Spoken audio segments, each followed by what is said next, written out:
One of the inevitable byproducts of modernity and its sheltering effects is the production of particular types of psychologies. Usually they are diversions or retardations of natural processes.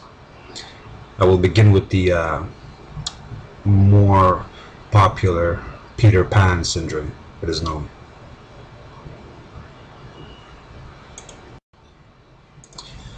The Peter Pan syndrome is thusly defined in the Wikipedia. The pure typically leads a provisional life due to the fear of being caught in a situation from which it might not be possible to escape. He covets independence and freedom, chafes at boundaries and limits, and tends to find any restriction intolerable. Now, automatically our mind goes to the MRA, which are the most typical example of this Peter Pan syndrome. The stunted adult male wanting to remain forever a child. This is what my assessment of the Peter Pan, using my own mind, my own observations. There are many reasons why mostly males would be prone to this disposition, although females do sometimes suffer from the feminine equivalent. The basic reasons are these.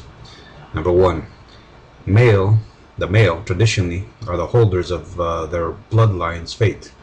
For them, the family is their entire identity, and in particular with the eldest one, the boy is the one who is burdened with protecting the family, passing on the family's genes to propagate the bloodline. And also it is the boy who will one day replace the father as the representative of his family's history. Number two, because of the costs involved in male sexual competitions, the male is unable to earn enough money, the equivalent of resources in the natural world, will find themselves at a disadvantage when competing for mates in a world where female sexual power has been returned to the female. To compensate, the compromise of staying at home becomes an option, albeit a shaky one.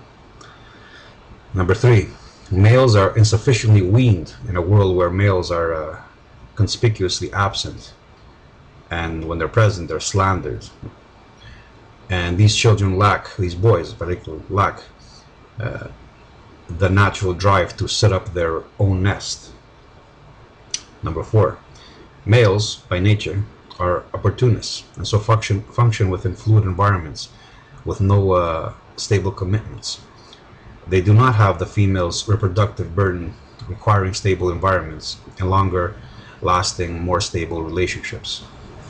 Number five, the uncontrolled reproduction prevalent within civilized environments where all are told that they have a right to replicate their genes and that they deserve to do so has resulted in a general decline in the quality of the individuals being born and then being sheltered from the natural culling mechanisms which filter out the weak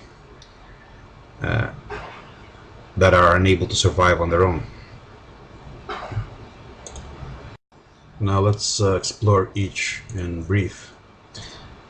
In the first case, the responsibility of passing on the family's genes falls on the side of the male. In most cases, it was the female that joins a male's bloodline. And up until recently, the family's last name indicating that whatever offspring come out from this union belonged to the family came from the male side. The traditional method of marriage meant that preserving the family's cohesion and property was made possible so as to be then passed on to later generations, and this way giving them a support. With the breakup of the family, of course, this support is taken away. And the second case, male sexual competition has returned to pre-civilization levels due to the emancipation of females. This makes sex much more prevalent. Men are now only concerned with finding mates, passing on their genes, or just having sexual intercourse. In the third case, with the decline of the nuclear family, comprising of woman, mother, a man, father, and the offspring, children, and sometimes including second and third generations, and with the obvious prejudice of the system against male parents, the absence of the father figure has become an increasing norm. Without a masculine presence in the home, the male being in the best case scenario a part-time parent, the children, in particular the male children, have no role model and no guiding light. Instead, they seek out replacements in society, within peer groups, or in chemical substitutes. You see this in the MRA, where they sort of seek in each other what they lack in their real life. That is a father figure, a leader, a male role model. And number 4, males refuse to take on responsibilities in regards to females and children because their procreative role is to inseminate as many females as possible, increasing his genetic viability. Investing too much time and effort on a single female would be inefficient. And it is only the inferior males, or males restricted by a superior masculine power, such as the state or a church, that force men to invest more in particular relationships. Number 5, the absence of natural culling mechanisms, and when for many centuries paternalism has embedded in the human psyche procreative regulation, procreative regulating ideals has enabled uncontrolled reproduction. That is, with the intervention of paternalism, every male born could hope to pass on his genes.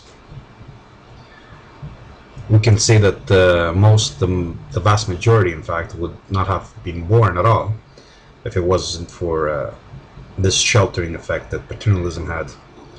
Of course, with the decline of paternalism, we're returning again, and we see this in decreased birth rates, but not only that, in increased suicides amongst males that find themselves lost and seeking for a purpose outside their reproductive role. In other words, seeking an asexual purpose.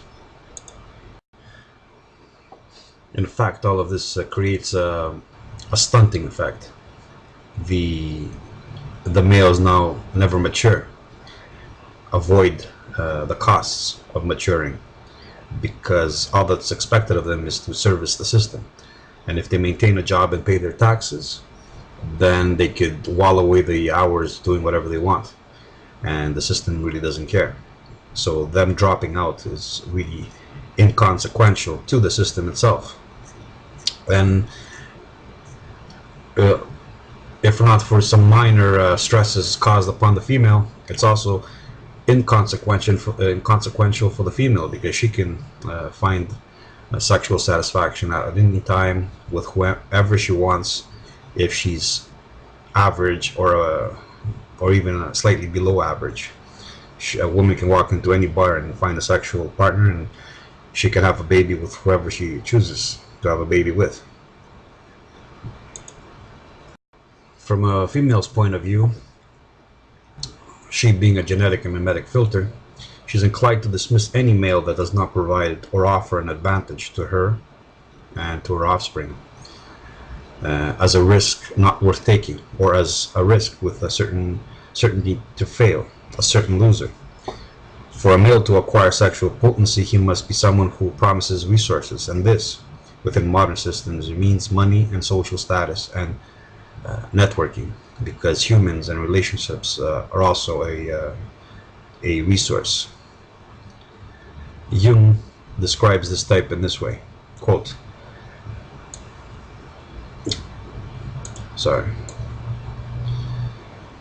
"For the time being, one is doing this or that, but whether it is a woman or a job, it is not yet what is really wanted.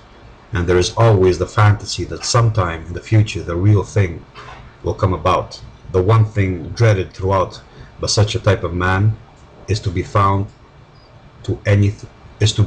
to anything whatever." So we see here the Peter Pan type is the one that seeks to unbind themselves themselves from anything, any responsibility, any sacrifice, any risk. In other words, to remain a child, a boy, forever.